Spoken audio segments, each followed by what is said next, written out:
Alhamdulillah Rabbil Alameen, praise, gratitude and thanks to Allah, the Lord of the worlds. And there is a secret in saying the Lord of the worlds of the bacteria, the worlds of the animals, the worlds of the jinns, the angels, the humans, your makeup, the atoms, the universe, the subatomic matters and everything beyond.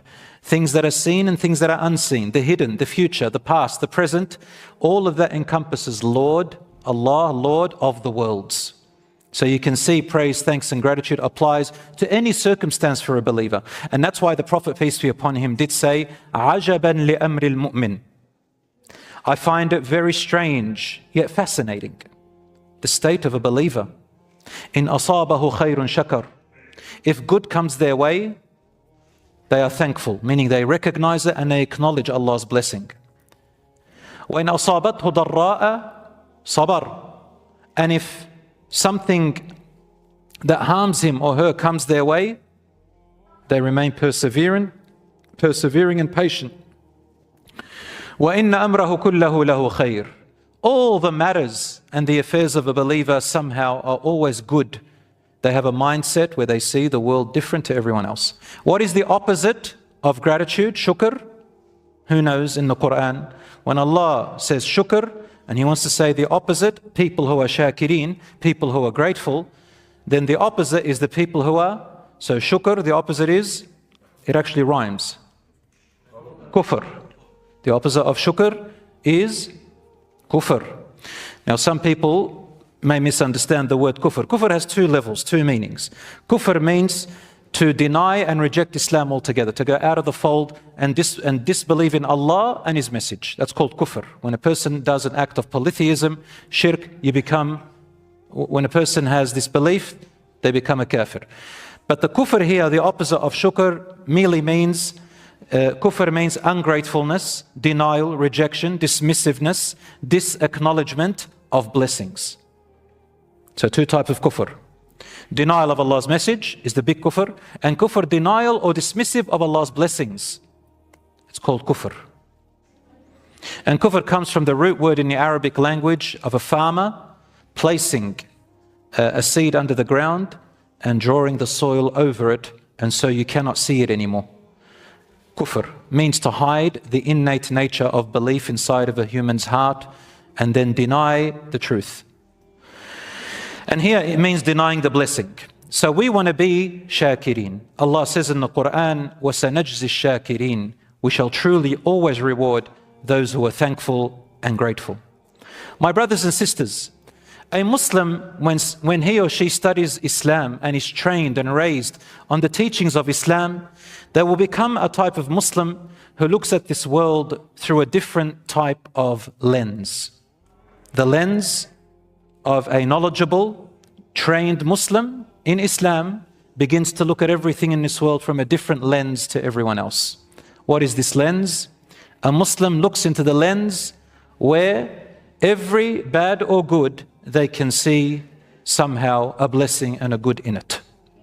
Always.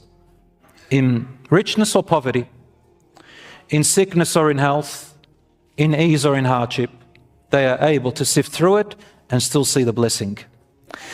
In modern day terms, in business, because most people think about money as a blessing these days, unfortunately, that's only one of hundreds of the blessings which we have and surround us, such as knowledge, love, a good family, children, iman, a loving spouse, a good house, ability to speak, ability to read, ability to research, skills. All of these are blessings. Looks, strength.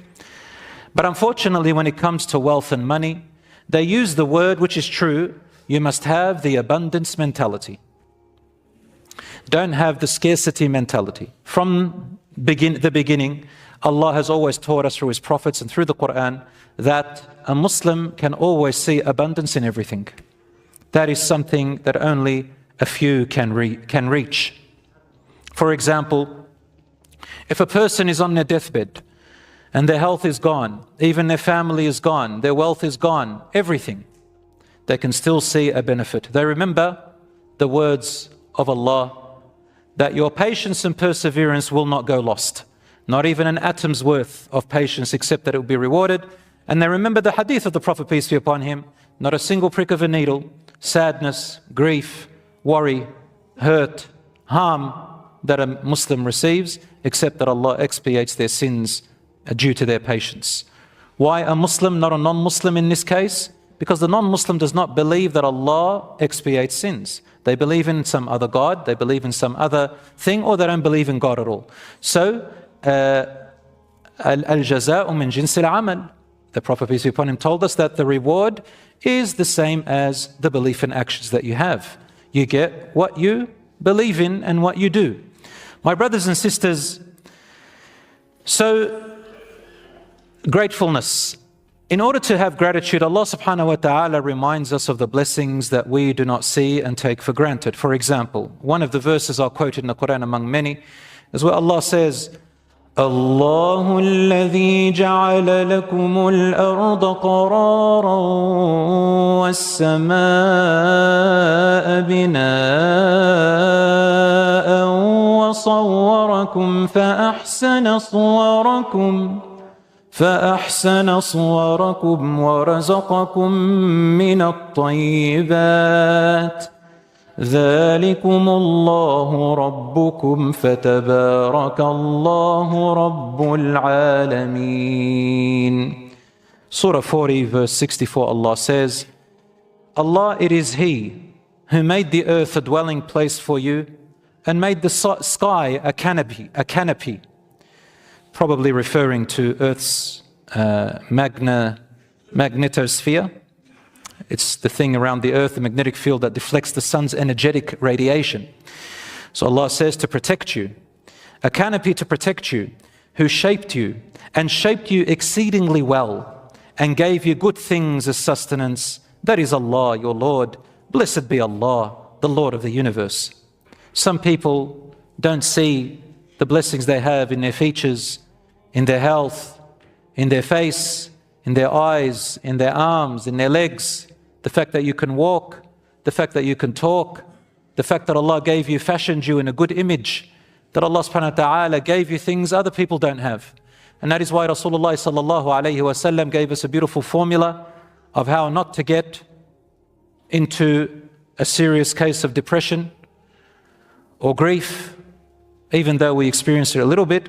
One of the key antidotes he gave us was, look and observe those who have less fortune than you, less fortunate in blessings, whatever it is, and then recognize the blessings you do have that others don't, because then if you don't think like that, you will begin to deny and to dismiss the blessings that you already have.